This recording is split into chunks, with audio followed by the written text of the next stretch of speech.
Assalamualaikum warahmatullahi wabarakatuh. Innal hamdalillah nahmaduhu wa nasta'inuhu wa nastaghfiruh wa na'udzu billahi min shururi anfusina wa min sayyiati a'malina. May yahdihillahu fala mudilla lahu wa may yudlil fala hadiya lahu. Wa asyhadu an la ilaha illallah wahdahu la syarika lahu wa asyhadu anna Muhammadan abduhu wa rasuluhu la nabiyya wa rasula ba'dahu. Qala Allah ta'ala fil Qur'anil Karim, ya ayyuhalladzina amanu taqullaha haqqa tuqatih wa la tamutunna illa wa antum muslimun. Amma ba'du, fa inna asdaqal hadithi kitabullah wa khairal hadi hadi Muhammadin sallallahu alaihi wa alihi wasallam. Asyarul umuri muhdatsatuha fa inna kulla muhdatsatin bid'ah wa kulla bid'atin dhalalah wa kulla dhalalatin finnar. Alhamdulillah, kita bersyukur kepada Allah Subhanahu wa taala pada waktu duha di sore ini Allah masih mengizinkan kita dan memberikan kemudahan kepada kita bisa berkumpul bersama, tentu dengan niat karena Allah Subhanahu wa taala, dengan tujuan untuk mengharapkan wajah Allah Subhanahu wa taala. kita beribadah di sini, dan semoga Allah menjadikan ini sebagai ladang pahala untuk kita dan menjadikan kita orang yang beruntung pada hari kiamat kelak. Amin ya rabbal alamin. Dan salawat serta salam semoga senantiasa Allah berikan kepada Rasulnya, kepada dan kita bersama, yaitu Nabi kita Muhammad Sallallahu Alaihi Wasallam, dan kepada keluarga dan para sahabat dan umat-umat beliau yang senantiasa menjalankan agama beliau, menjalankan sunnah beliau sampai hari kiamat kelak. Amin ya rabbal alamin. Kita meneruskan kitab Tauhid karangan Syekh Muhammad At-Tamimi dan sampai pada bab yang ke-32 tentang firman Allah Subhanahu wa taala, wa 'alallahi fatawakkalu in kuntum mu'minin. Dan kepada Allah lah kalian bertawakal jika kalian adalah orang-orang beriman. Maka maksudnya adalah bab ke-32 ini berkaitan tentang ibadah hati, yaitu bertawakal kepada Allah Subhanahu wa taala. Maka pada dua bab sebelumnya, yaitu bab mencintai Allah, kemudian setelahnya lagi bab takut kepada Allah, kemudian setelahnya adalah bab bertawakal kepada Allah Subhanahu wa taala. Maka dari bab ke-30 penulis membawakan dan membahas berkaitan ibadah-ibadah hati yang paling agung. Dan itu dimulai dari bab mencintai Allah, setelahnya adalah bab takut kepada Allah, setelahnya adalah yang kita bahas yaitu bab bertawakal kepada Allah Subhanahu wa taala. Sudah sampai mana? Yang bab selanjutnya Bukan apa? bukan.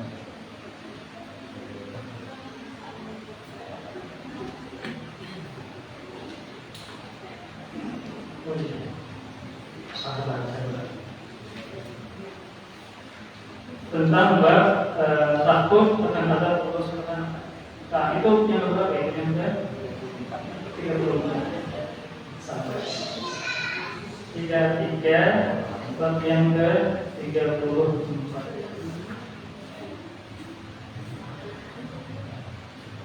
Bab ke-34 yaitu tentang bab bersabar akan takdir Allah Subhanahu wa taala. Iya. Yang merasa aman dari azab. Tiga-tiga berarti. Beda kitab terkadang beda urutan maksudnya. Yang merasa aman. Berarti bab 34 sini bab 33. Ya, bab ke selanjutnya yaitu tentang firman Allah Subhanahu wa taala, "Afa-aminu makrallah fala ya'manu makrallah illa al-qaumul khasirun."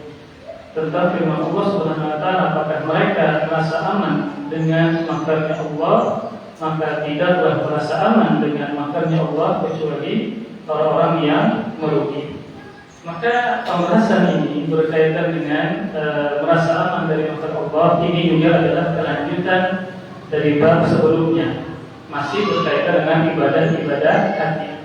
Maka dimulai dari bab yang ke-30 yaitu mencintai Allah Subhanahu wa taala, kemudian setelahnya bab takut kepada Allah Subhanahu wa taala, kemudian setelahnya bab bertawakal kepada Allah, kemudian bab setelahnya adalah tentang seseorang itu agar jangan sampai dia merasa aman dari makarnya Allah Subhanahu wa taala, atau juga berkaitan tentang bab takut kepada Allah Subhanahu wa taala.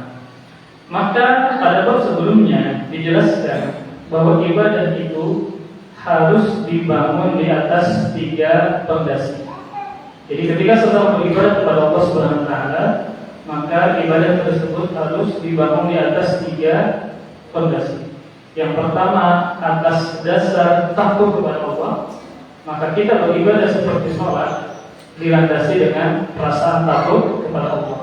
Takut Allah tidak menerima amal sholat kita, takut kita tidak diberikan keistiqomahan. Kemudian yang kedua, dilandasi dengan roja, mengharap. Ketika sholat kita mengharap pahala di sisi Allah, mengharap balasan dari Allah dan seterusnya. Kemudian yang ketiga adalah seseorang beribadah kepada Allah atas dasar mencintai Allah Subhanahu wa taala. Jadi harus ada 3 rukun ini setiap kita melakukan ibadah. Yang pertama takut kepada Allah, yang kedua mengharapkan balas dari Allah, yang ketiga adalah karena mencintai Allah Subhanahu wa taala. Ketika dia beribadah dengan tiga ibadah ini, maka pasti dia akan mendapatkan manisnya iman. Apa maksudnya? Yaitu ketika dia beribadah merasakan kelezatan dalam ibadahnya. Karena tidak semua orang ketika beribadah kepada Allah dia mendapatkan kelezatan dalam ibadahnya. Ada mungkin sebagian orang yang merasa tertekan ketika dia sholat. Merasa apa? Tertekan ketika dia sholat. Maka seharusnya orang beriman itu ketika dia beribadah kepada Allah Subhanahu wa taala, maka ketika didasari dengan rasa takut, harapan dan juga mencintai Allah, pasti dia akan mendapatkan manisnya ibadah yang dia lakukan. Sebagaimana makanan ada kelezatannya, makanya kita bertambah terus nasi. Kenapa? Makanannya nyaman, iwaknya nyaman. Maka begitu pula ibadah, ada manisnya, ada kelezatannya, yang seseorang itu pasti akan rindu untuk senantiasa beribadah kepada Allah Subhanahu wa taala. Makanya Rasulullah SAW adalah sosok yang paling menikmati dalam setiap ibadah yang beliau kerjakan, seperti sholat ya. Maka Rasulullah mengatakan sholat itu Allah jadikan untukku sebagai pendingin mata bagi. Rasul mendapatkan ketenangan, kebahagiaan karena sholat. Nah, maka berarti berkaitan dengan pembahasan yang kita bahas, yaitu berkaitan tentang kelanjutan takut kepada Allah Subhanahu wa taala, yang mana dia adalah salah satu dari tiga unsur yang seseorang harus mendapatkannya ketika dia beribadah kepada Allah Subhanahu wa taala. Kemudian para ikhwah sekalian, berkaitan dengan pembahasan ini, seseorang ketika beribadah kepada Allah ya, selain dia menumbuhkan rasa takut, juga menumbuhkan rasa pengharapan.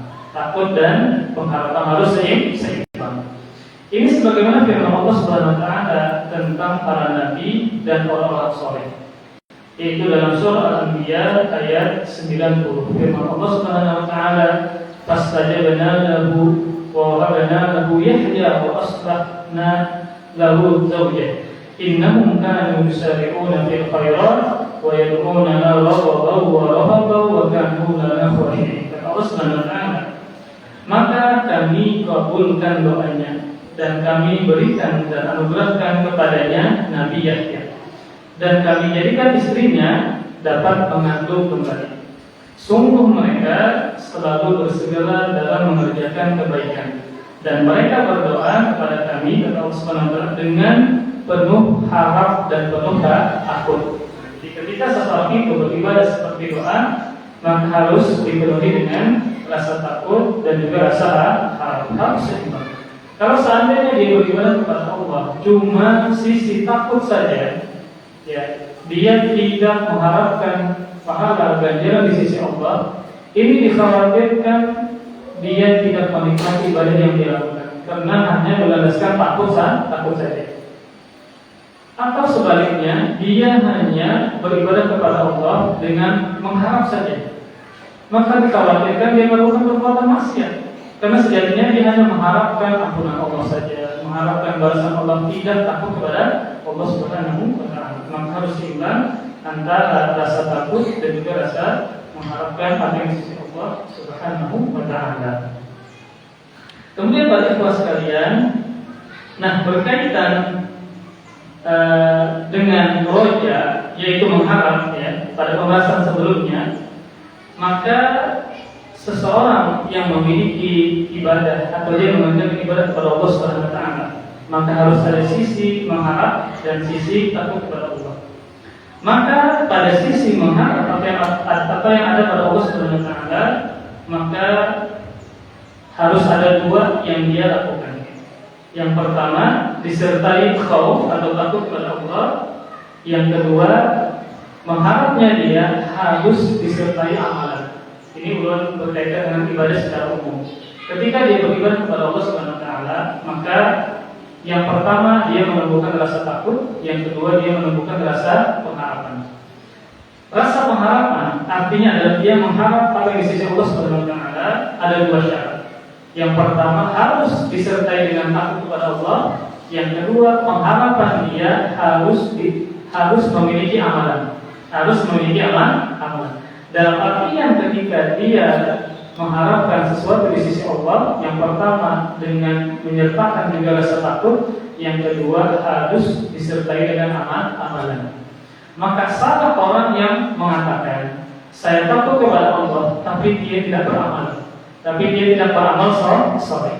Kenapa demikian? Karena Allah tidak suka, Allah benci kepada seorang hamba dia tidak melaksanakan perintah Allah Subhanahu wa taala. Maka orang yang mengharapkan di sisi Allah, dia harus menyertai rasa takut akan siksa Allah. Kemudian yang kedua, dia harus menyertainya dengan amalan, sehingga dia menjadi orang yang dicintai Allah Subhanahu wa taala. Kemudian para ikhwan sekalian, nah bagaimana cara kita menumbuhkan rasa mengharapkan di dalam hati kita ya, kepada Allah Subhanahu wa taala? Maka yang pertama adalah dengan mengenal nama-nama Allah. Allah Subhanahu wa taala, yang mana dengannya kita bisa menumbuhkan rasa pengharapan yang besar kepada Allah Subhanahu wa taala. Seperti yang Allah sebutkan dalam Al-Qur'an mengenai Nabi Ibrahim alaihissalam. Allah mengabadikan perkataan Nabi Ibrahim. Kata Allah Subhanahu wa taala yang menghikayatkan perkataan Nabi Ibrahim berkata kepada ayahnya, "Ya abati inni akhafu an yamassaka 'adzabun minir rahman fatakuna bisyaitani waliyya." Kata Nabi Ibrahim alaihissalam, "Wahai ayahku," ya. Jadi kata panggilan yang paling lembut kepada ayah itu bukan abi, tapi abati. Tapi apa? Abati. Ya abadi. Jadi dalam Al-Quran ya, Allah banyak menghikayatkan perkataan para nabi yang memanggil ayahnya para nabi ini dengan panggilan yang paling lembut. Maka yang panggilan paling lembut, yang paling sopan dan santun memanggil ayah adalah dengan sebutan abadi. Ya abadi. Kata Nabi Ibrahim, "Wahai ayahku, aku sungguh khawatir engkau akan ditimpakan azab dari Tuhan yang Maha Pengasih, sehingga engkau menjadi teman bagi syaitan. Maka di sini Allah Subhanahu wa taala menghikayatkan perkataan Nabi Ibrahim dengan mengatakan bahwasanya Nabi Ibrahim mengkhawatirkan terjadi sesuatu kepada abah beliau. Kenapa abah beliau ini? Kenapa dikhawatirkan? Dia tahu adalah apa gawe dari abah Nabi Ibrahim? Azab, pembuat patung berhala. Lalu patung nama membuat abahnya, nama hancurkan anak kedua Nabi Ibrahim alaihissalam. Sehingga beliau ada kekhawatiran terjadi menimpa kepada beliau ayahnya ini siksa Allah Subhanahu wa taala. Padahal di sini Nabi Ibrahim mengatakan minar rahman, dari Allah yang Maha Pengasih. Hati-hati terhadap adab Allah begitu besar ya, begitu mengerikan. Tetapi Nabi Ibrahim menyisipkan salah satu dari nama Allah adalah Maha Pengasih. Sehingga kalau seandainya ayah Nabi Ibrahim bertobat kepada Allah, meninggalkan apa yang dulunya dia kerjakan, maka ayah Nabi Ibrahim akan mendapatkan kasih sayang dari Allah Subhanahu wa taala. Maka intinya adalah dengan mengenal nama-nama Allah Subhanahu wa taala, seseorang bisa berharap lebih terhadap Allah Subhanahu wa taala.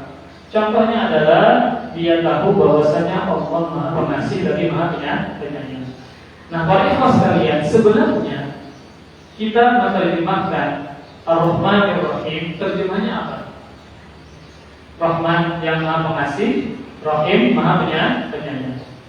Sebenarnya yang tepatnya maknanya adalah kalau Rahman itu Maha Penyayang kepada seluruh makhluk, Maha Penyayang kepada seluruh makhluk. Buktinya orang kafir hidup nyaman di dunia, masih Allah berikan kenikmatan bagi mereka. Kalau Rahim, penyayangnya Allah hanya untuk orang beriman. Rahim, penyayangnya Allah hanya untuk orang beriman. Di mana rahmat Allah sangat luas untuk orang beriman. Apa contohnya? Contohnya adalah bagaimanapun maksiatnya seorang hamba kepada Allah selama bukan kesyirikan. Selama apa? Bukan kesyirikan. Bagaimanapun dia melakukan kemaksiatan kepada Allah, selama yang dia kerjakan bukan kesyirikan, pasti masuk surga. Pasti apa? Masuk ke dalam surga. Dan juga orang yang seperti ini ketika meninggal dunia, ternyata sebelumnya berzina meninggal dunia misalnya, taruh contoh saja. Akhirnya dia meninggal dunia. Apakah boleh kita vonis dia masuk ke neraka? Tidak boleh, tidak boleh karena dia masuk ke dalam neraka. Tidak boleh. Kenapa demikian? Karena dosa yang dia lakukan adalah bukan kesyirikan, dosa besar, yaitu berzina. Kalau dia bukan kesyirikan, walaupun itu dosa besar seperti berzina, maka dia di bawah kehendak Allah Subhanahu wa taala. Dalam artian kalau Allah ingin, maka Allah azab dia, masukkan dulu ke dalam neraka, dibersihkan dulu dosanya, pasti nanti masuk ke dalam surga. Atau kalau seandainya Allah inginkan juga bagi hamba ini yang berzina ini kemudian dia meninggal dunia, Allah ampuni dia. Oh ternyata ketika ketika di dunia memang dia suka berzina, tetapi ternyata sifat baiknya ada yang lain, yang ternyata dengan sifat baik tersebut Allah ampuni dia sehingga masuk ke dalam surga. Maka ini menunjukkan bahwasanya rahmat Allah sangat luas bagi orang beriman. Nah, maka kan tadi kita mengharap nih, walaupun kita banyak dosa, pasti kita mengharap masuk dalam surga Allah Subhanahu wa taala. Sehingga jangan sampai kebablasan dalam mengharap kepada Allah. Dalam artian adalah ketika dia sangat mengharapkan apa yang di sisi Allah, dia harus juga menyeimbangkan rasa takut dia kepada Allah sehingga tidak meremehkan dosa. Maka inilah seseorang yang harus seimbang antara mengharap dan takut akan siksaan Allah Subhanahu wa taala. Jangan sampai pada akhirnya saking besarnya pengharapan dia kepada Allah, dia mengharapkan surga, mengampuni dosanya, melakukan dosa kesyirikan katanya, tetapi dia meremehkan dosa-dosa dan azab Allah Subhanahu wa taala. Memang Allah Maha Penyayang. Sampai-sampai dalam hadis yang sudah kita pahami berkaitan dengan seorang perempuan di Bani Israil yang dia adalah seorang pezina. Hobinya apa? Dia berzina, mencari pendapatan dengan berzina. Tetapi pada suatu saat dia kehausan, kemudian menemukan sumur, tapi bayunya angkat surut juga, makanya kita hari yang sudah surutan sumur sudah. Maka akhirnya inya ini masuk ke dalam sumur, seorang perempuan ngalir berturun menaik, tapi kawal mengambil banyu dengan khuf yang dia miliki, sepatu yang terbuat dari kulit, dimasukkan ke dalamnya banyu, dia gigit dengan lehernya, dia naiki sumurnya. Saya betul mulai hari 6 meter dalamnya bebinian pulang. Ketika sudah keluar dari sumur, ada anjing lagi. Anjing kehausan. Mungkin bagi kita nih, anjing kan di rumahnya najis nih, dijauh nih, oh ada. Ternyata perempuan ini memberikan sesuatu yang sangat berharga, padahal dia juga kehausan. Dikasih apa? Minum kepada si anjing tadi. Maka dengan penuh pengharapan kepada Allah, dia meminta kepada Allah agar Allah mengampuni dosa-dosa. Akhirnya apa? Allah ampuni dia dan masuk ke dalam surga. Nah, yang menjadi masalah adalah ketika pada zaman sekarang membaca hadis tadi, mendengarkan kajian dari Ustaz, aku itu aku berzina aja. Akhirnya berzina, tapi karena aku bagi orang makan, bagi orang ada anjing kelaparan aku bagi, itu salah. Kenapa? Berarti dia meremehkan zina, tidak boleh. Maka tidak boleh. Bahkan cerita tadi disebutkan, bisa jadi perempuan tadi setelah dia memberikan minum kepada anjing, dia bertobat kepada Allah Subhanahu wa taala. Tidak apa? Tidak meneruskan perbuatan zinanya. Maka dalam hadis disebutkan setiap sesuatu yang bernyawa ada sedekahnya. Dalam artian anjing pun kalau kehausan, kelaparan kita kasih makan, maka kita bersedekah. Tapi poinnya adalah pada hadis tadi menunjukkan bahwa jangan sampai seseorang itu hanya mengharapkan di sisi Allah Subhanahu wa taala, tapi mengesampingkan rasa takut. Sehingga dia punya pemikiran, ada apa-apa berzina, ada apa-apa mabuk-mabukan, tapi karena baik lawan orang. Itu kan berarti dia mengharapkannya besar, tetapi rasa takutnya tidak ada. Bukankah Allah mengharamkan perbuatan zina? Bukankah Allah mengharamkan perbuatan minum khamr? Maka seseorang harus seimbang antara mengharap dan takut kepada Allah Subhanahu wa taala. Walaupun Allah katakan dalam Al-Quran, ya, rahmati wasi'at kulla syai'in, bahwasanya rahmatku itu meliputi segala sesuatu. Rahmat Allah sangat luas. Tapi jangan sampai lupa sisi rasa takut kita kepada Allah, karena Allah azabnya sangat pedih, ya. Bahkan azab Allah yang paling besar, yang paling ringan di neraka adalah bagi siapa? Paman Nabi Abu Thalib, yang masuk ke dalam neraka, diringankan sisanya karena syafaat Nabi, tetapi tetap dia mendapatkan siksa dari Allah Subhanahu wa taala. Azab yang paling ringan dipakaikan sandal atau alas kaki, ya, kemudian mendidih dan menggurak otaknya. Itu menunjukkan sangat panas. Nah, paling jauh dari anggota kaki adalah kepala, tetapi yang menggurak adalah bagian kepala. Maka bagaimana dengan bagian yang paling dekat daripada kaki tersebut? Sehingga menunjukkan bahwa seorang harus senantiasa waspada dan takut terhadap siksa Allah Subhanahu wa taala. Kemudian bagi sekalian, di antara yang bisa menumbuhkan sifat pengharapan kita kepada Allah adalah dengan mengetahui penjelasan Nabi Sallallahu Alaihi Wasallam tentang Allah Subhanahu Wa Taala. Mengetahui penjelasan Nabi Sallallahu Alaihi Wasallam tentang Allah Subhanahu Wa Taala. Seperti Rasul Sallallahu Alaihi Wasallam menceritakan tentang kasih sayang Allah yang luar biasa. Ini belum jelaskan berkaitan tentang rojak dulu, sisi pengharapan. Nanti baru sisi takut kepada Allah. Maka agar menumbuhkan sikap roja, mengharapkan apa yang di sisi Allah, kita dengan mengetahui penjelasan Nabi tentang Allah Subhanahu wa taala.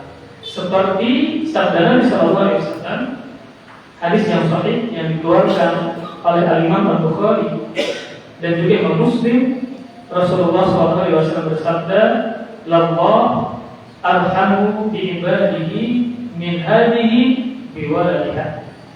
Sungguh kasih sayang Allah terhadap hambanya melebihi kasih sayang perempuan ini terhadap anaknya. Kan kita tahu nih bahwa ibu itu pasti sayang banget sama anak, bahkan bisa melebihi sayangnya dia kepada suaminya. Antara suami dengan anaknya bisa jadi istri ini lebih sayang kepada anak-anaknya. Ternyata kasih sayang Allah melebihi kasih sayang Allah kepada hambanya, melebihi kasih sayang seorang ibu kepada anak-anaknya. Dari mana yang kita bisa membedakan atau mengetahui kalau kasih sayang ibu biasanya hanya terletak pada sisi dunia saja. Ibu khawatir anaknya kelaparan, ibu khawatir anaknya kena penyakit.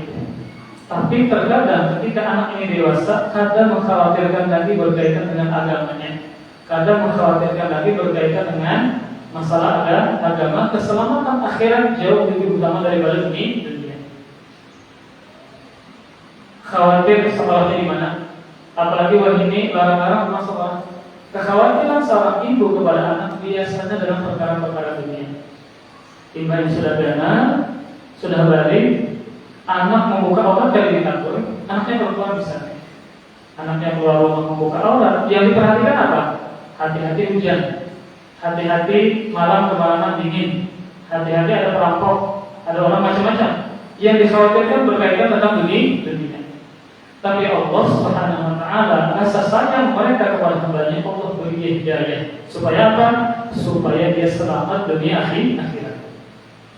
Ini menunjukkan kasih sayang Allah lebih besar daripada kasih sayang seorang ibu kepada anak. Kemudian para ibu sekalian, ketika kita mengetahui bahwa betapa besarnya kasih sayang Allah Subhanahu wa taala kepada hamba-hambanya, maka kenapa kita terkadang masih berburuk sangka kepada Allah Subhanahu wa taala? Biasanya ketika seorang hamba itu berburuk sangka kepada Allah ketika dia dapat musibah, ketika dia dapat apa? Musibah dan kesulitan. Makanya di dalam Al-Quran, di surah Al-Fajr, orang musyrikin itu mereka merasa dihormati Allah kalau Allah memberikan nikmat kepada mereka. Baru mereka mengatakan Allah ini menghormati kita, Allah ini memuliakan kita kalau apa? Dikasih nikmat. Kemudian ketika dikasih musibah, mereka mengatakan apa? Allah menghinakan kita. Ini berarti apa? Mereka berburuk sangka kepada Allah karena meyakini musibah adalah bentuk kehinaan, padahal bukan. Padahal apa? Bukan. Apa dalilnya yang menunjukkan kalau kita dapat musibah itu bukan menghinakan, itu bukan penghinaan Allah kepada kita? Maka jelas dalam sebuah hadis yang sahih yang dikeluarkan oleh Imam Bukhari, Rasulullah SAW pernah bersabda, "Man yuridillahu bihi khairan yusib minhu." Barang siapa yang Allah inginkan kebaikan untuknya, Allah kasih dia musibah. Nah, maka musibah itu sebenarnya kebaikan untuk kita, Pak. Dan musibah itu macam-macam. Bahkan kasus uban pun itu musibah. Halus kesulitan yang tidak sampai berdarah itu namanya musibah. Apalagi musibah yang lebih besar daripada itu, entah kehilangan keluarga kah, kemudian kekurangan baju kah, apalagi kemarau seperti itu. Ngali mencari baju, berdalapas ngali, mandi ngali, macam-macam soal ngali. Itu kan musibah besar. Apakah Allah memberikan musibah kepada kita karena bentuknya penghinaan? Maka bukan. Sejatinya Allah ingin memperbanyak pahala kita. Allah ingin mengangkat derajat kita. Allah ingin menghapuskan dosa-dosa kita lewat musibah tadi. Tapi syaratnya satu, apa? Bersabar. Syaratnya itu sudah. Maka apa dengan bersabar? Maka intinya tadi adalah ketika kita mengetahui bahwasanya Allah sayang kepada hamba-hambanya, maka bentuk kasih sayang Allah itu bermacam-macam.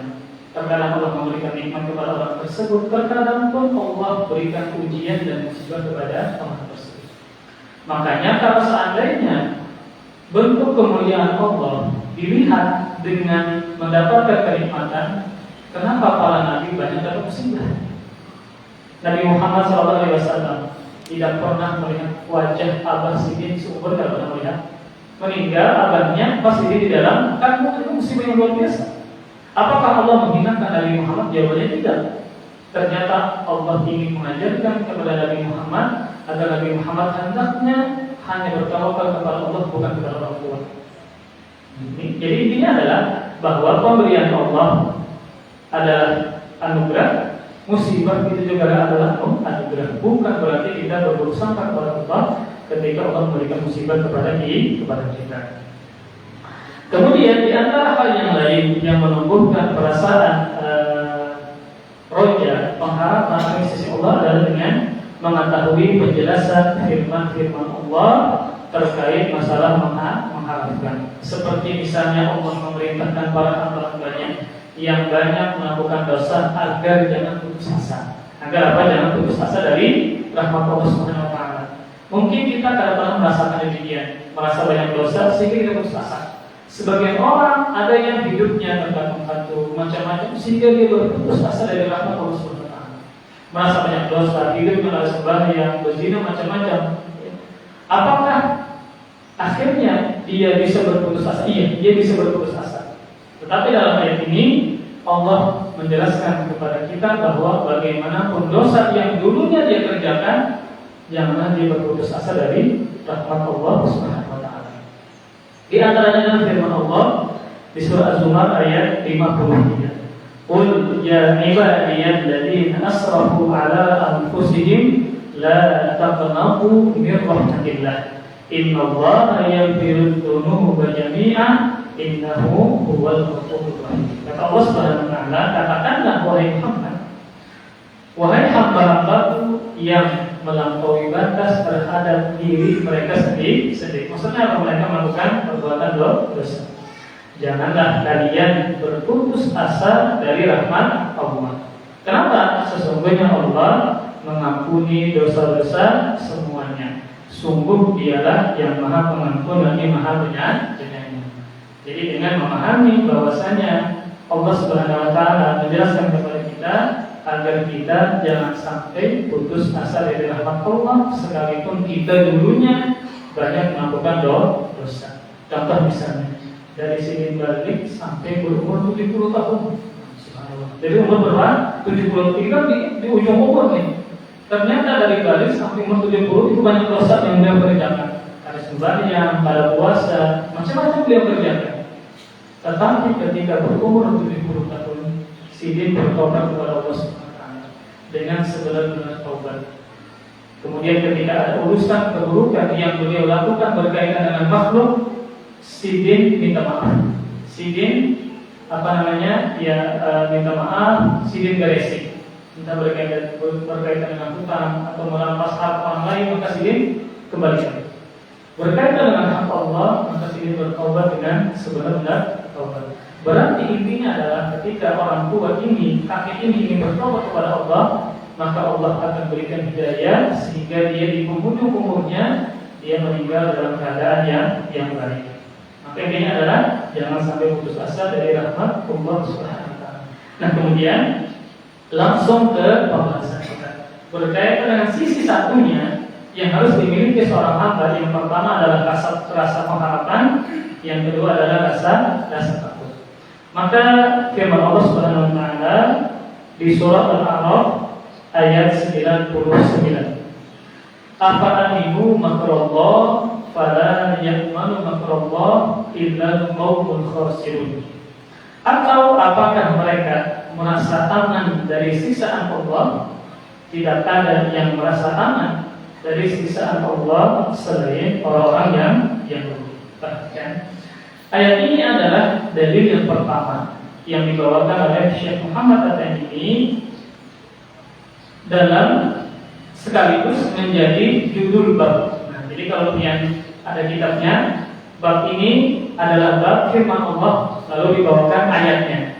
Jadi bab ini adalah bab firman Allah, afa'aminu makrallah, yang mana intinya adalah berkaitan agar seseorang itu memiliki sikap rasa takut terhadap Allah Subhanahu wa taala. Kemudian para ikhwah sekalian, makar, ya, apa arti makar? Secara bahasa maknanya apa makar? Sini itu membuat makar. Apa makar? Bisa diterjemahkan dengan siksa atau tipu daya. Maka makar yang disandarkan kepada Allah membuat tipu daya. Itu mimba muqabalah. Apa muqabalah? Balasan. Kenapa Allah membuat tipu daya? Karena membalas orang kafir yang membuat tipu daya. Jadi makar itu bukan sifat Allah SWT, tetapi dalam rangka apa? Membalas orang-orang musyrikin. Karena mereka membuat makar terhadap orang beriman, lalu Allah balas membuat makar juga. Dan berarti ini dalam kaidah al-jaza min jinsil amal, bahwa balasan tergantung perbuatan. Bukan berarti Allah suka membuat makarnya, tetapi dalam rangka apa? Allah ingin membalas perbuatan orang yang membuat makar terhadap orang beriman, kepada orang beriman. Maka ini menunjukkan bahwasanya makar ini bukanlah ibtidah. Dalam rangka Allah memulai ibtidah, tetapi dikarenakan makar dimulai oleh orang musyrikin. Kemudian sifat ini, ya, dalam rangka membalas ini, ya, maka ini banyak disebutkan dalam Al-Quran. Di antaranya adalah Allah mengejek, menghina orang-orang yang menghinakan Islam.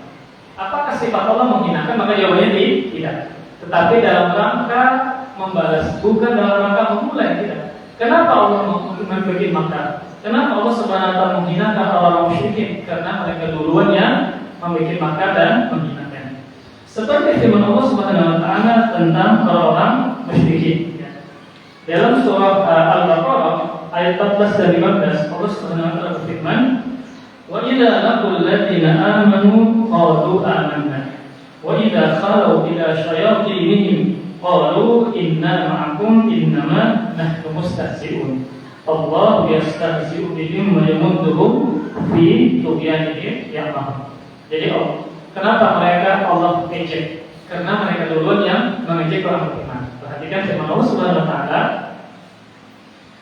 Ini tentang orang-orang munafik, orang-orang munafik.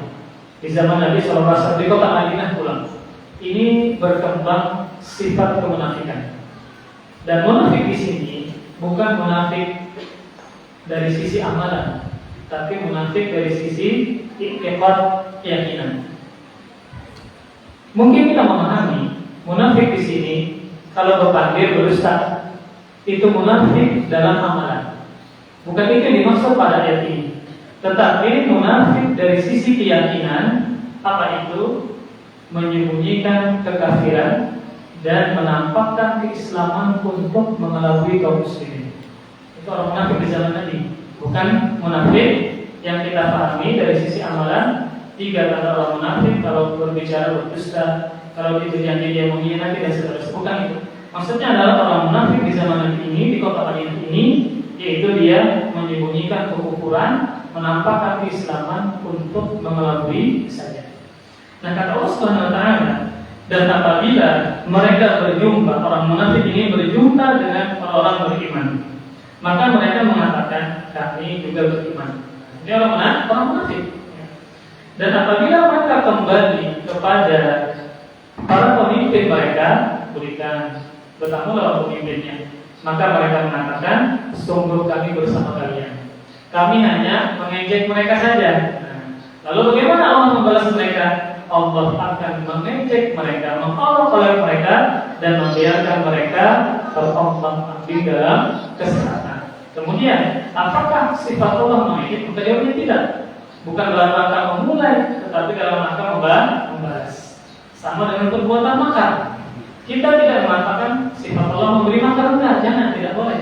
Tetapi adalah dalam rangka membalas. Ketika orang musyrikin memberikan makar di budaya kepada orang beriman, maka Allah pun juga akan memberikan makarnya kepada mereka. Maka para ikhwan sekalian, oleh karena itulah tidak boleh kita katakan bahwasanya Allah adalah al-makir, orang yang memberi maka tidak boleh. Tidak boleh kita sebutkan nama Allah, sifat Allah adalah yang memberi maka tidak boleh. Karena di situ konteksnya dalam rangka membalas, bukan dalam rangka memulai. Maka di sini disebutkan bahwasanya maka Allah adalah azab yang ditimpakan kepada mereka yang membuat makar. Maka ketika Allah Subhanahu wa taala menyebutkan tentang kaumnya Nabi Shalih alaihissalam, yang mana mereka membuat kerusakan.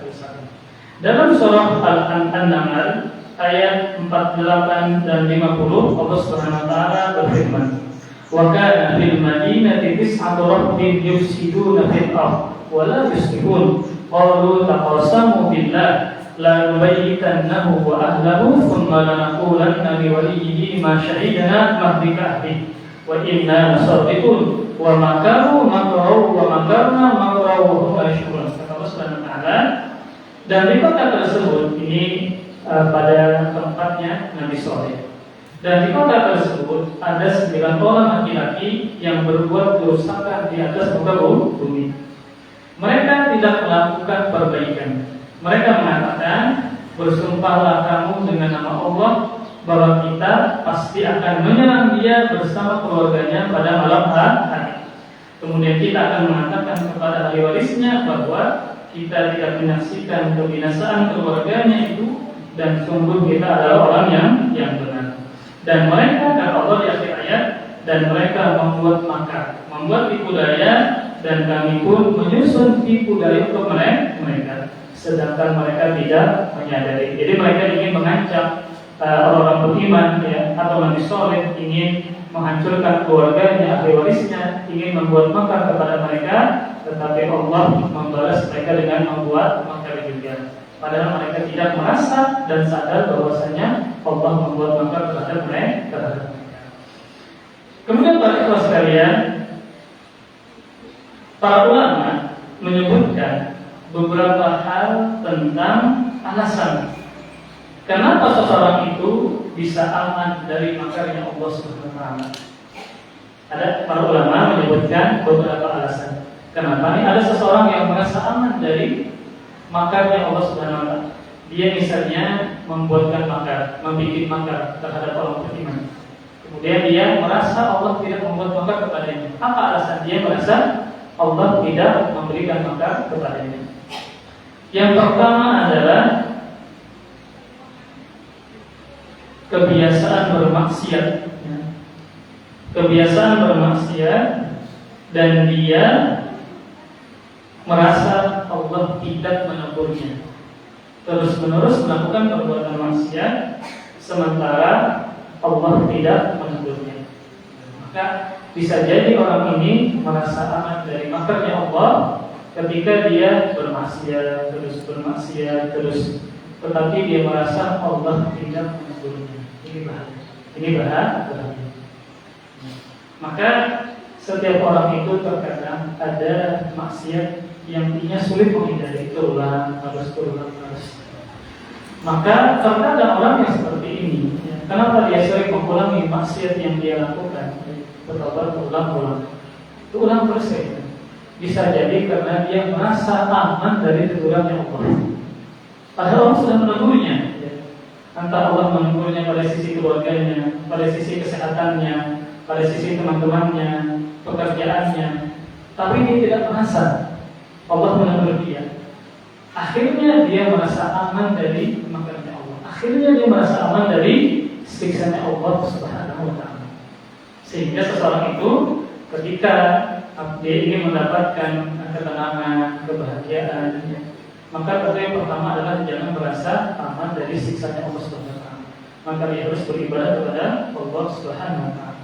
Maka para ulama menyebutkan di antara alasan mengapa orang itu merasa aman dari siksa Allah, merasa aman dari makar Allah, satu karena dia terus berbuat maksiat sementara dia merasa tidak ditegur Allah Subhanahu wa taala.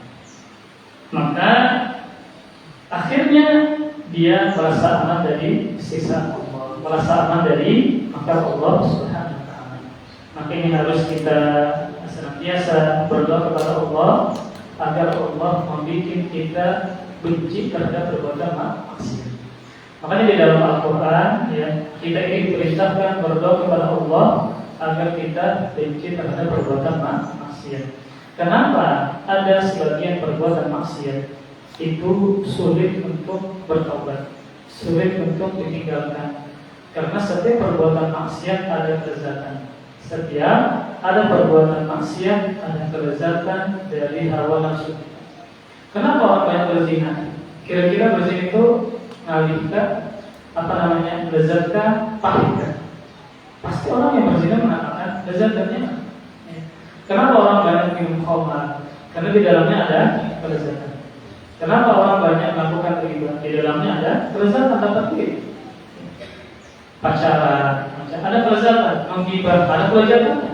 Karena manisnya dalam tongkrongan itu adalah membicarakan orang lain. Ada mungkin kalau dia membicarakan diri sendiri ada mungkin. Sehingga dalam setiap kemaksiatan ada kelezatan.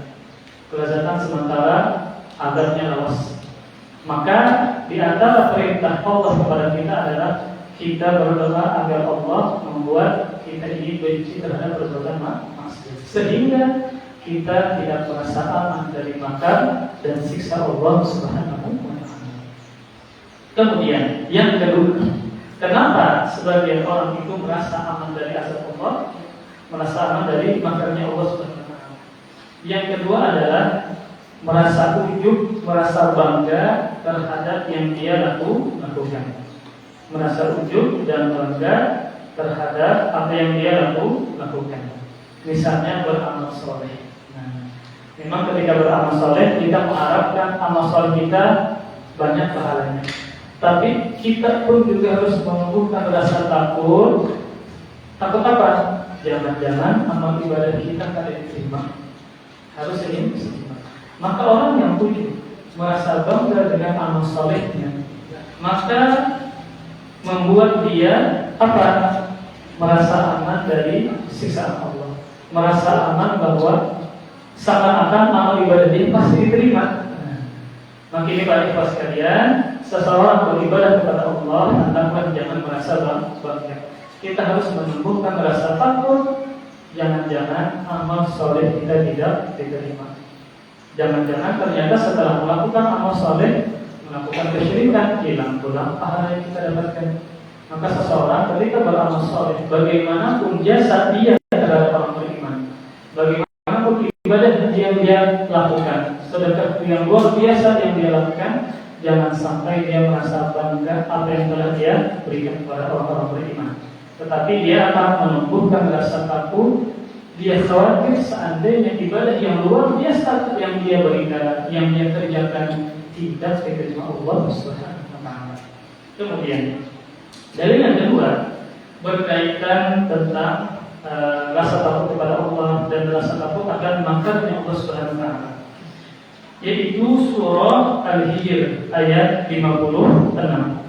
Firman Allah Subhanahu wa taala, "Wa may yaqnatu min rahmati rabbi illa dhalun." Kata Allah Subhanahu wa taala, tidak ada yang berputus asa dari rahmat Tuhannya kecuali orang-orang yang sesat. Tidak ada yang berputus asa dari rahmat Allah kecuali orang-orang yang sesat. Penggalan ayat ini yang pendek ini sebenarnya adalah perkataan dari Nabi Ibrahim alaihissalam. Jadi Allah menghikayatkan perkataan Nabi Ibrahim dengan mengatakan, "Wa may yaqnatu min rahmati rabbi illa dhalun." Dan tidaklah yang berputus asa dari rahmat Allah kecuali orang-orang yang sesat. Di mana Allah mengabadikannya dalam surah Al-Hijr, yaitu firman Allah Subhanahu wa taala yang sebenarnya konteksnya adalah, ini kan cuma potongan nih. Konteksnya bagaimana? Konteksnya seperti ini. Firman Allah Subhanahu wa taala, "Wa nabbihum an dhaifi Ibrahim idz dakhalu alaihi faqalu salama. Qala inna minkum wajilun. Qalu la tawjal inna mubashshiruka bi ghulamin halim. Qala asyartumuni ala an massani al-kibar fa bima tubashshirun. Qalu basyarnaka bil haqqi fala takun minal qanitin. Qala wa may yaqnatu min rahmati rabbih illa dhalun." Kata Allah Subhanahu wa taala, "Dan kabarkanlah wahai Muhammad kepada mereka tentang tamunya Nabi Ibrahim." Jadi ada dua malaikat yang menyerupai bentuk manusia, yang sebenarnya tugas mereka setelah bertemu dengan Nabi Ibrahim adalah untuk mengadab kaumnya siapa? Nabi Lut, Nabi Lut. Jadi sebelum mereka ke negerinya kaum Nabi Lut, dua utusan ini singgah kepada siapa? Kepada Nabi Ibrahim. Kata Allah Subhanahu wa taala, "Dan kabarkanlah wahai Muhammad kepada mereka tentang tamu Nabi Ibrahim." Siapa? Dua malaikat. Ketika mereka masuk ke tempatnya, lalu mereka mengucapkan salam keselamatan. Jadi mengucapkan salam ini syariat yang sudah ada sebelum syariat Nabi Muhammad SAW. Mengucapkan salam. Malaikat pun kalau masuk ke dalam rumah orang mengucapkan salam. Makanya kita ini sekalipun kita memiliki rumah kita sendiri, di dalamnya anak-anak dan istri kita, terkadang masuk rumah pada mengucapkan salam. Ya walaupun kita adalah rumah dia juga, tetap dia mengucapkan salam. Karena kebiasaan para malaikat, kemudian para nabi, dan juga syariat-syariat yang Nabi bawa, orang yang bertemu, apalagi dia masuk ke dalam rumah, mengucapkan salam. Kenapa demikian? Kan salam maknanya keselamatan, kesejahteraan. Orang yang mengucapkan salam kepada penghuni rumahnya, sejatinya yang mengucapkan salam itu dan menjawabnya menginginkan keselamatan dari Allah Subhanahu wa taala. Makanya kalau dia bergawi dari luar, dari kantor, dari pasar kan, terkadang kan masalah itu terbawa ke rumah. Masalah apa? Terbawa ke rumah. Digawian macam-macam, pusing banget dia, disaliti bos, apa-apa kan. Maka jangan sampai masalah itu terbawa ke rumah. Akhirnya masuk ke rumah, langsung masuk dan mengucapkan salam, menyari ke dalam ini. Nah, jadi ini. Maka dengan dia mengucapkan salam agar keburukan yang dibuat tidak terbawa ke dalam rumah. Maka dia masuk dalam rumah, jangan gengsi mengucapkan assalamualaikum. Walaupun anak kita masih harus 6 tahun, 7 tahun, biasa kan ini bisa menjawab salam. Kenapa? Karena di warung itu macam-macam yang kita hadapi. Jangan sampai keburukan yang dibawa yang kita hadapi terbawa ke dalam masuk rumah. Akhirnya bingung ini, mau nyari kali ini masuk ke dalam rumah, belum apa-apa menyangkai sudah. Maka jangan sampai keburukan di luar terbawa masuk ke dalam rumah. Ucapkan salam. Semoga Allah menyelamatkan dari segala keburukan. Kemudian malaikat ini mengucapkan salam. Kata Allah Subhanahu wa taala, dia Ibrahim mengatakan, kami benar-benar merasa takut kepadamu. Dua orang ini kan belum memperkenalkan diri. Kami kata Nabi, takut kepada kalian. Kemudian mereka berkata, malaikat ini mengatakan, janganlah engkau merasa takut. Sesungguhnya kami memberi kabar gembira kepadamu dengan kelahiran seorang anak laki-laki yang akan menjadi orang yang pandai. Siapa dia? Nabi Ishak. Nabi Ishak. Dan Ibrahim berkata, benarkah kamu memberi kabar gembira kepadaku padahal usiaku telah lanjut? Ini kan bukan sudah segini. Rasanya kan mungkin akan benar. Kan kita pikir demikian. Kamu sudah ber-70 tahun, 80 tahun, bini kita sudah jadi ini, rasanya mungkin keanakan kembali. Itulah yang dirasakan oleh Nabi Ibrahim. Nabi Ismail sudah lahir. Ini setelahnya Nabi Ishak. Sedangkan kami, kata Nabi Ibrahim, ini sudah tua. Secara akal sulit untuk melahirkan kembali. Tetapi malaikat yang menyampaikan dari wahyu Allah SWT pasti terjadi. Kemudian lalu kata Nabi Ibrahim, dengan cara bagaimana engkau memberikan kabar gembira kepadaku tersebut?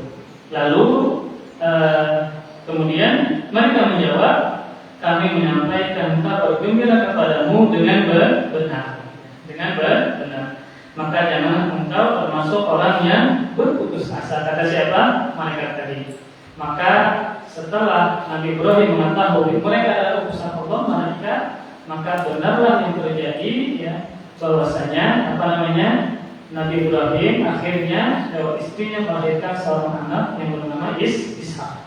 Nah, setelah mendengar ucapan malaikat tadi yang mengatakan jangan engkau termasuk orang yang berputus asa dari Nabi Ibrahim, tidaklah ada orang yang berputus asa dari rahmat Tuhannya kecuali orang-orang yang sesat. Maka di sini adalah perkataan Nabi Ibrahim, yang mana malaikat mengatakan kepada Nabi Ibrahim, kamu janganlah berputus asa. Sekalipun kamu sudah tua, ya istrimu juga sudah tua, yang tidak mungkin lagi secara akal melahirkan, tetapi dengan izin Allah bisa terjadi. Kamu jangan putus asa. Lalu Nabi Ibrahim menimpali pada dalil yang kedua ini, dan tidaklah berputus asa kecuali orang-orang yang sesat. Kemudian ayat ini adalah dalil akan haramnya berputus asa dari rahmat Allah Subhanahu wa taala. Di antara sebab kenapa ada orang yang berputus asa dari rahmat Allah adalah salah satunya rasa takut yang berlebihan. Ini berkaitan dengan judul. Kenapa orang itu berputus asa dari rahmat Allah? Karena apa? Rasa takut yang berlebihan. Rasa takut apa yang berlebihan. Ini kan mungkin lagi maksudnya dosa ini begitu besar, ya, dan rasa kekhawatiran yang berlebihan sehingga dia berputus asa dari rahmat Allah Subhanahu wa taala. Makanya para ulama menyebutkan bahwa barang siapa yang hanya beribadah kepada Allah hanya karena takut saja, maka ini tidak seimbang. Dia seperti orang khawarij. Orang apa? Khawarij. Yang mana ketika dia beribadah hanya meninggikan sifat takut saja, tidak ada dalam dirinya pengharapan pahala dari Allah Subhanahu wa taala. Jadi seseorang itu bisa berputus asa dari rahmat Allah karena akibat takut yang berlebih-lebihan. Maka dia harus menumbuhkan apa? Rasa pengharapan. Rasa apa?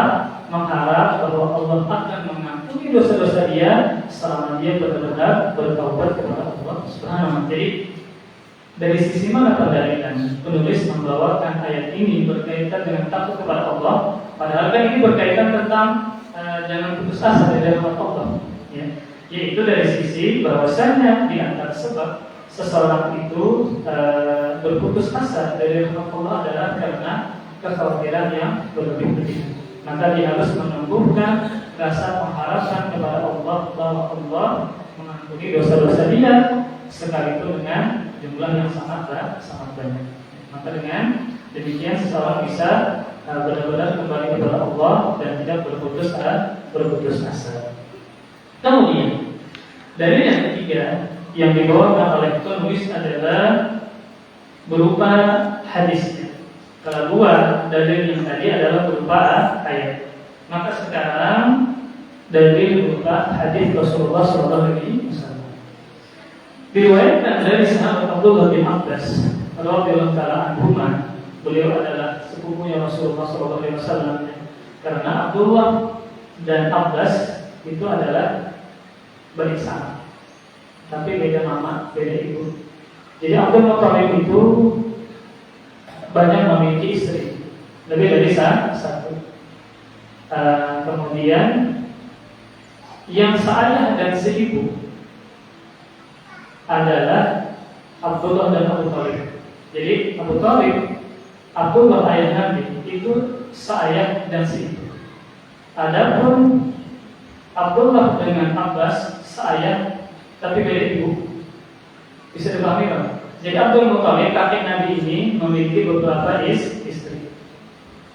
Yang seayah dan seibu dari Abdullah dan yang seayah dan seibu itu adalah Abdullah dan Abu Thalib. Jadi Abu Thalib dan Abdullah ini ayahnya Abdul Muthalib, kemudian istrinya sama dalam artian seayah dan seibu. Jadi antara Abdullah dan Abu Thalib itu seayah dan seibu. Tapi dengan Hamzah, dengan Abbas seayah tapi beda ibu. Makanya setelah Abdul Muthalib meninggal dunia, yang menjaga Nabi siapa? Abu Thalib. Lebih dekat kepada Nabi karena apa? Karena Abu Thalib ini paman yang bersama Abraham namanya, sekakek dan senenek dari Nabi. Jadi lebih dekat kepada Abu Thalib. Tidak diharapui oleh Hamzah atau Abbas ya, tetapi oleh Abu Thalib. Karena Abu Thalib dan Abdullah ayah Nabi itu memiliki ayah dan ibu sama. Beda dengan Abbas, beda ibu, ayah sama. Kemudian tadi adalah yang diriwayatkan oleh Abdullah bin Abbas bahwa Rasulullah SAW ketika ditanya tentang dosa-dosa besar, maka beliau menjawab, asyirku billah wal ya'su min rawhillah wal abnu min makrillah. Di sini diperselisihkan oleh para ulama ya. Sebagai ulama ada yang menyatakan hadisnya hasan ya, seperti Ibnu Hajar, Al-Haytami, Al-Iraqi dan yang lainnya. Sebagian yang lain mengatakan ucapan ini bukan ucapan Rasulullah, tapi adalah perkataan Abdullah bin Abbas. Dan kita baca, diriwayatkan dari Ibnu Abbas bahwa Rasulullah SAW ketika beliau ditanya tentang dosa-dosa besar, maka Nabi menjawab yang pertama adalah asyirku billah, syirik kepada Allah Subhanahu wa taala. Maka syirik terbagi dua, ada syirik besar, ada syirik kecil. Maka syirik besar maknanya adalah taswiyatu ghairillah billah mimma huwa khasais mimma huwa min khasaisillah. Syirik besar adalah menyamakan makhluk dengan Allah, menyamakan makhluk dengan Allah dalam hal yang itu hanya kekhususan untuk Allah, menyamakan makhluk kepada Allah dalam hal yang itu hanya khusus untuk Allah. Apa contoh khusus untuk Allah? Ibadah. Maka ibadah adalah khusus untuk Allah. Ketika dia menyamakan Allah dengan Allah dalam sisi ibadah, dalam artian dia menyembah Allah dan menyembah kepada selain Allah, atau dia berdoa kepada Allah, berdoa kepada selain Allah, maka dia adalah syirik besar.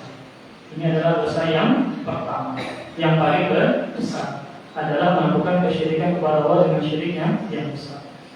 Adapun syirik kecil, ya, maka maknanya adalah sesuatu yang datang dari nas Al-Quran dan Hadis disebutkan syirik, tapi tidak sampai kepada derajat syirik besar.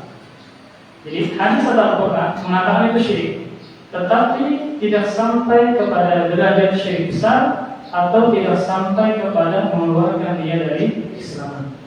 Contoh adalah bersumpah dengan nama selain Allah. Misal ulun itu mencuri, lalu ulun bersumpah, saya bersumpah dengan Nabi Muhammad, itu boleh tidak? Boleh, haram hukumnya. Tetapi apakah itu syirik besar? Bukan. Padahal dalam hadis Nabi mengatakan, barang siapa yang bersumpah dengan nama selain Allah, dia melakukan kesyirikan. Tapi para ulama menghukumi syirik kecil. Kenapa? Karena orang yang bersumpah dengan nama selain Allah, misal kepada Nabi Muhammad, itu dia tidak beribadat kepada Nabi Muhammad. Apakah seseorang bersumpah dengan nama Nabi Muhammad, dia beribadat kepada Nabi Muhammad? Maka jawabannya tidak. Maka sehingga dikatakan dia adalah bukan syirik besar, tetapi adalah syirik kecil. Itu yang pertama. Kemudian yang kedua adalah wal ya'su bi rauhillah. Dosa besar yang berikutnya adalah putus asa dari rahmat Allah. Kemudian yang ketiga adalah wal amnu min makrillah, merasa aman dari makarnya Allah Subhanahu wa taala. Kemudian maka para ikhwah sekalian, tadi disebutkan bahwa tentang hadis ini diperselisihkan oleh para ulama. Ada yang mengatakan sahih, ada yang mengatakan bahkan ini bukan ucapan Nabi, tetapi adalah ucapan sahabat Abdullah bin Abbas. Maka para ikhwah sekalian, sekalipun kita katakan misalnya itu adalah perkataan Abdullah bin Abbas. Misalnya nih, ini adalah perkataan Abdullah bin Abbas, dan ini berkaitan dengan perkara gaib, masalah dosa. Maka para sahabat itu tidak mungkin berkata-kata ya kecuali mereka benar tahu itu datangnya dari Nabi. Sehingga sama saja apakah itu adalah misalnya datang dari Nabi atau para sahabat, ya maka pengetahuan yang mereka dapatkan sehingga mengeluarkan kata-kata ini itu pun juga berasalnya dari siapa? Rasulullah SAW. Maka di sini disebutkan 3 dosa besar.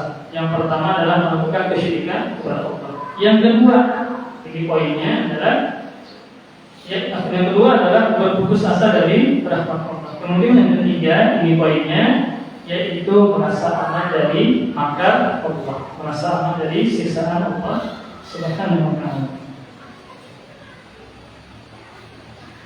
Maka perkara ini disebutkan lagi oleh penulis agar jangan sampai seseorang itu merasa aman dari makar dan siksaan Allah Subhanahu wa taala. Walaupun kita ini sering bermaksiat kepada Allah Subhanahu wa taala, maka tetaplah dia jangan merasa aman dari siksa Allah. Memang kita disebutkan oleh Nabi sallallahu alaihi wasallam bahwa seluruh anak Adam itu banyak melakukan kesalahan. Tetapi agar kita tidak disiksa dengan kesalahan yang kita lakukan, wa khairul khata'in at-tawwabun, dan sebaik-baik orang yang melakukan kesalahan adalah banyak bertaubat kepada Allah Subhanahu wa taala. Sehingga seseorang itu tidak merasa aman dari siksanya Allah ketika dia sering bermaksiat, tetapi dia mengimbangi dengan banyak beristighfar dan bertaubat kepada Allah Subhanahu wa taala. Dan ini hadis ini juga menyimpulkan kepada kita agar kita tidak merasa aman dari makar dan siksa Allah, hendaklah kita bersegera bertaubat. Hendaklah kita bersegera bertaubat. Kenapa ketika ada seseorang melakukan maksiat, dia menunda-nunda taubatnya, merasa aman dari siksa Allah. Dia merasa Allah tidak menegurnya, Allah tidak menyisanya di dunia, padahal siksaan Allah pun juga berlaku di dunia. Kalau di akhirat kan itu parah lagi, sangat menyiksa. Apakah seseorang yang bermaksiat kepada Allah, Allah tidak beri dia siksa di dunia? Maka jawabannya disiksa. Maka perbuatan sebagaimana perbuatan baik ada ganjarannya, ada pahalanya, maka begitu pula perbuatan maksiat. Terkadang Allah segerakan siksanya di dunia. Apa contohnya? Dalam hadis Nabi menyebutkan tentang dosa. Kata Rasulullah SAW, al-ithmu ma haka fi sadrika. Dosa itu yang membuat hatimu menjadi gelisah.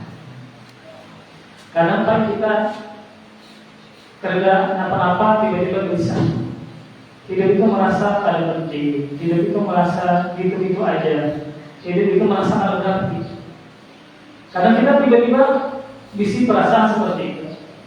Hidup itu kayak ada penting, gitu. Hidup itu kayak membosankan, hati kita merasa gelisah, kadang tenang, tidak merasakan kenyamanan di dalam hati. Maka bisa jadi faktor terbesarnya adalah dosa. Jadi kegelisahan di dalam hati, tidak tenang, itu adalah azab yang Allah berikan kepada orang yang melakukan perbuatan dosa. Belum lagi kalau kita membahas kitab Ad-Da'u wad-Dawa. penyakit dan obatnya yang dikarang oleh Ibnu Qayyim. Beliau menyebutkan di antara keburukan yang didapatkan oleh pelaku maksiat. Di antaranya adalah kegelisahan, gelisah. Padahal duit banyak, rumah bagus, mobil banyak, ya. Maka macam-macam orang yang nyaman, hendak pulang kemana aja kalau dari ujung timur sampai ke barat. Tapi kenapa sih kita merasa bahagia? Merasa apa? Kada bahagia, hati kada tenang. Mau sekali masih bahagia sih, kayak mana tenang sebenarnya ada. Ada orang yang biasa-biasa saja merasa, tapi merasa bahagia. Mau jalan kawan, main bola kawan, sebagainya. Anak-anak sehat, bini berbakti, ya. Hidupnya nyaman padahal kekurangan. Karena Allah memberikan kebahagiaan bagi orang yang bertakwa. Maka itulah kenapa bisa jadi merasa hidup pada tenang. Maka tadi bisa jadi adalah faktor dosa. Dosa itu membuat hati kita jadi gelisah.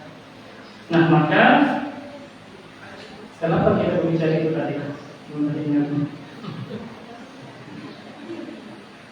Ya tadi, siksaan Allah di dunia. Maka hendaklah seseorang itu jangan merasa aman dari makar dan siksaan Allah di dunia. Terkadang yang tergambar di otak kita berkaitan dengan siksa pasti kembali ke akhirat. Padahal siksa Allah juga Allah turunkan di dunia. Seperti misalnya masalah musibah pun juga demikian. Kayak misalnya kalau hujanan, maka itu adalah bala, artinya bala. Kalau hujanan, sumur kering, sungai kering, tapi ada hikmahnya dua bang sungai kering. Iwak kemunculan, yang papuyuh, hawan, dulu di muka rumah Allah itu kan sungai pas kering, ember orang dapat sapat, ember gitu. Karena segala yang ada, ember sapat, hawan, papuyuh, ada hikmahnya bang sebenarnya. Tapi sisi yang lain, orang ngalim dapat banyu, menukar banyu, bayangkan kan mandinya menukar, kemudian macam-macam secara kekurangan. Maka faktor terbesar adalah karena perbuatan maksiat. Jadi bala itu diturunkan karena maksiat dan diangkat dengan bertaubat. Bukan ma'arah Sahih Bukhari, bukan. Kalau ma'arah Sahih Bukhari di kampung membaca macam-macam syair. Cara menolak bala adalah dengan bertaubat. Karena dosa itu turun, bala itu turun karena perbuatan maksiat. Maka terangkat dengan bertobat kepada Allah Subhanahu wa taala. Kemudian matan yang selanjutnya masih berupa hadis ya. Yang keempat, Al-Imam Abu Razzaq dalam kitabnya Musannaf As-San'ani, beliau orang San'a Yaman, meriwayatkan dari sahabat Abdullah bin Abbas, beliau berkata, jadi ini perkataan sahabat. Akbarul kabair al-isyraku billah wal amnu min makrillah wal qunutu min rahmatillah wal ya'su min rahmatillah. Dosa besar yang paling besar adalah satu, melakukan kesyirikan kepada Allah. Yang kedua, merasa aman dari makar atau siksaan Allah. Yang ketiga, wal qunutu min rahmatillah, memutuskan harapan dari rahmat Allah. Yang keempat, wal ya'su min rahmatillah, dan berputus asa dari pertolongan Allah Subhanahu wa taala. Sini ucapan ini, asal ini diucapkan oleh sahabat Abdullah bin Mas'ud. Maka hadis ini merupakan dalil tentang bahayanya seseorang merasa aman dari makar dan siksaan Allah, termasuk dosa besar. Termasuk apa? Dosa besar. Dan juga orang yang merasa aman dari siksa Allah membuat dia tidak merasa berat ketika melakukan perbuatan maksiat. Makanya bagi kelas sekalian, orang yang imannya masih bagus nih, masih baik, kalau ingin melakukan maksiat pasti merasa kada nyaman. Pasti apa? Merasa kada nyaman di dalam hati. Imbah tadi menyambut kawan, ingatan harus kada nyaman itu bagus sudah imannya. Tapi yang menjadi masalah adalah setelah bermaksiat tidak merasa apa-apa. Kadang ada perasaan merasa bersalah, itu bahaya. Akibatnya dia bisa meremehkan dosa. Jadi orang yang ketika dia bermaksiat merasa ada nyaman, merasa takut, merasa tidak nyaman, itu menunjukkan iman dia masih bagus. Imannya masih memiliki sinyal, sehingga dia merasa menyesal, ya, merasa tidak nyaman dan akhirnya bertobat. Yang menjadi masalah adalah karena tidak menghadirkan perasaan takut tadi, maka akhirnya dia meremehkan perbuatan dosa, terus-menerus melakukan dosa dan sulit untuk bertobat.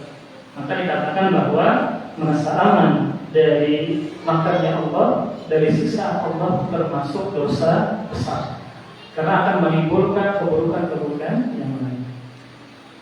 Di antara dalil bahwasanya ya, seseorang itu harus merasa takut akan siksaan Allah terhadap dosa, apakah dosa besarkah atau dosa kecilkah? Firman Allah Subhanahu wa taala di surah An-Nisa ayat 31 sampai yang 11 lah.